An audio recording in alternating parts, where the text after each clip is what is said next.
Test, test.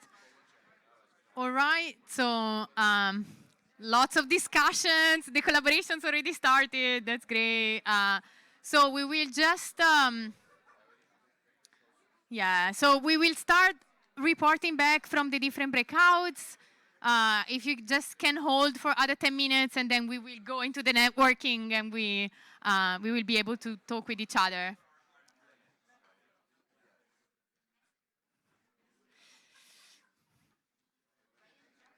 Great. Yeah. Last 10 minutes, and we promise then we'll just close. And great. So how were the discussions? Yeah? Yeah? There was a pause, like I'm not sure if it's positive or negative. Good. Great, great.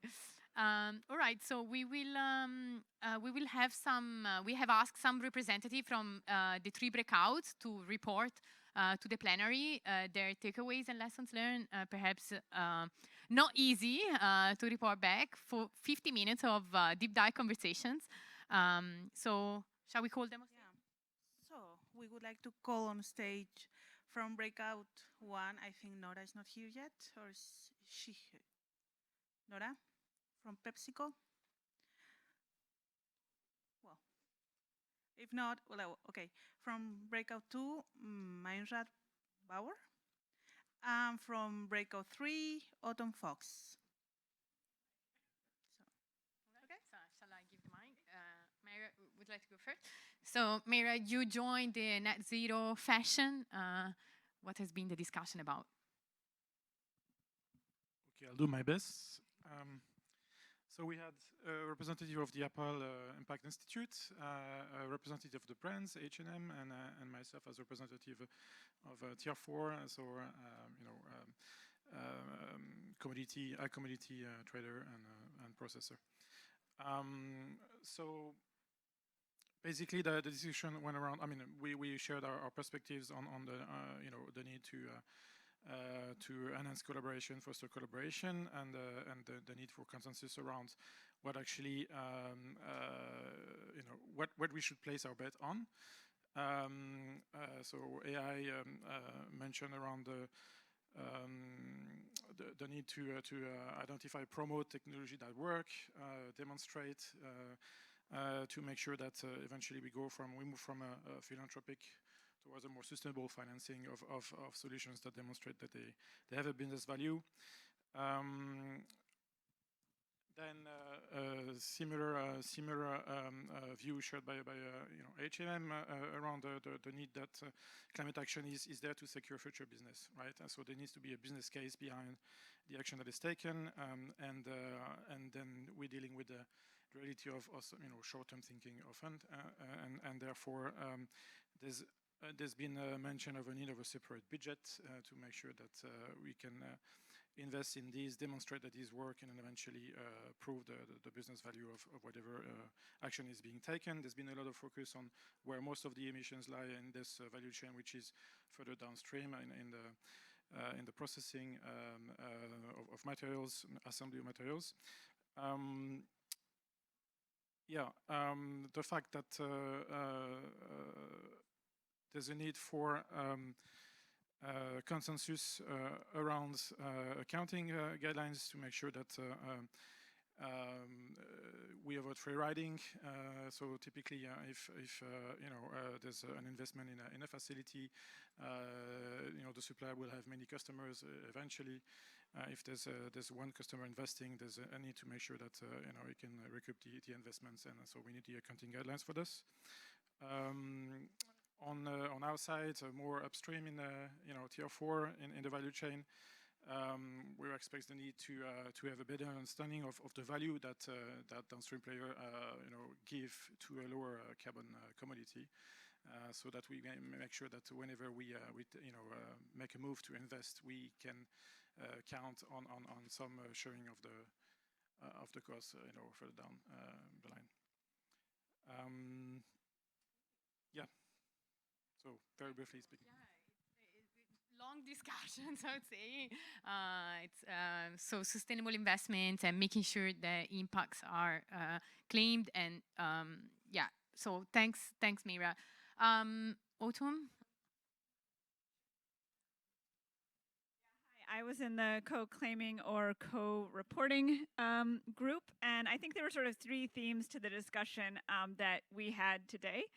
The first was, really recognizing that, of course, the purpose of using mass balance and co-reporting throughout the value chain is really to enable the deep decarbonization and the work on the ground, as Kevin was saying at the beginning.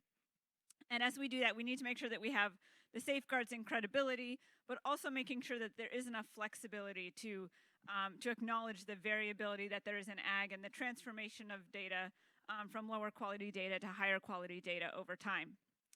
The second theme for us was really about recognizing that these systems need to support drivers of change at both a land management unit or at a landscape scale level, and particularly the need to really be connected to what farmers need to make the changes and to be considering things like FPIC in the way that these programs relate to farmers.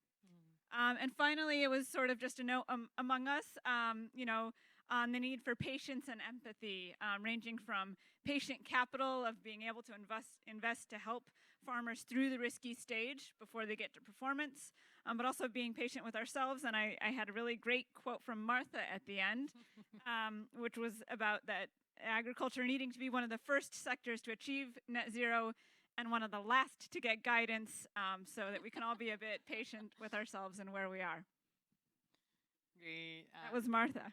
Thanks, Autumn. Let's go to the first, actually, the one on food and ag, talking about food and ag. Hello, Benjamin. I was not one of the panelists. I was the moderator thereof, but we'll try to channel, them, their wisdom, what they shared in a very succinct report out. But, the title of the breakout was, can market-based mechanisms, help to accelerate decarbonization of value chains? And, in some ways, not that I knew it was going to, come up in the plenary, but when Pankaj, said, like, yes, there is a role for market-based mechanisms to be applied in this sense, like, that certainly helped to set the tone and, give some credence to what our panelists, which included PepsiCo, Agoro, General Mills, as reporting companies and intervention owners driving forward action in value chains, and many of whom, like, market-based mechanisms are pretty central to their strategy, help to, yes, kind of give credence to this. But much of the panel was really, hearing from their lived experience as to what the challenges are, because some of those, entities were first movers and are already investing in interventions and surfacing challenges and feeding them into the value change initiative for which, we're trying to solve. And as we heard earlier with Mario, and like, we're trying to move at the speed that the corporates are, and everybody's feeling a little bit behind the ball, but, it's in the spirit of continuous improvement.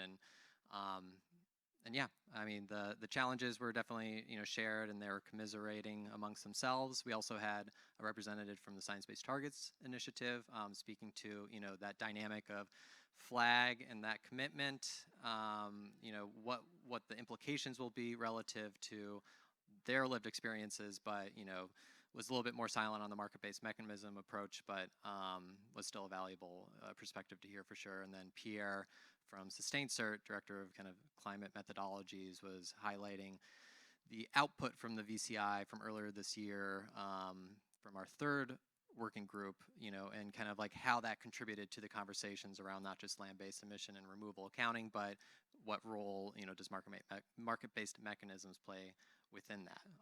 And his pitch was, read the guidance, and Julia from Agoro said you probably need to read it 3 times, so now you all have homework to read about 150 pages worth of material. But, suffice it to say, yes, the panel and the tenor was like, using the supply shed concept in a market-based approach is going to be pretty central to realizing any of these net zero commitments that, yeah, these leading companies are making, necessarily so.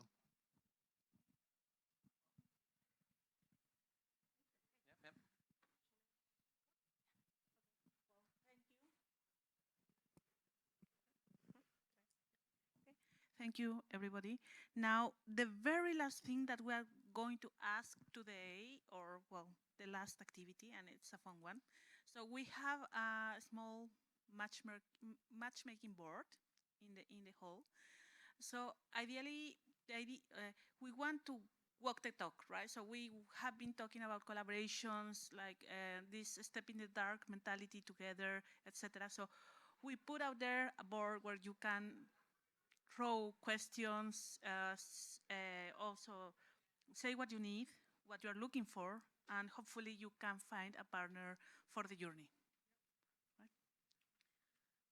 Yeah, so the day has not ended here. This is just the start. Thank you all so much for coming. As Silvana shared, call to action to share your needs and challenges into that board. Hopefully, we will spark some collaborations and partnerships from today, and we will build from today to continue our work with the VCI and beyond.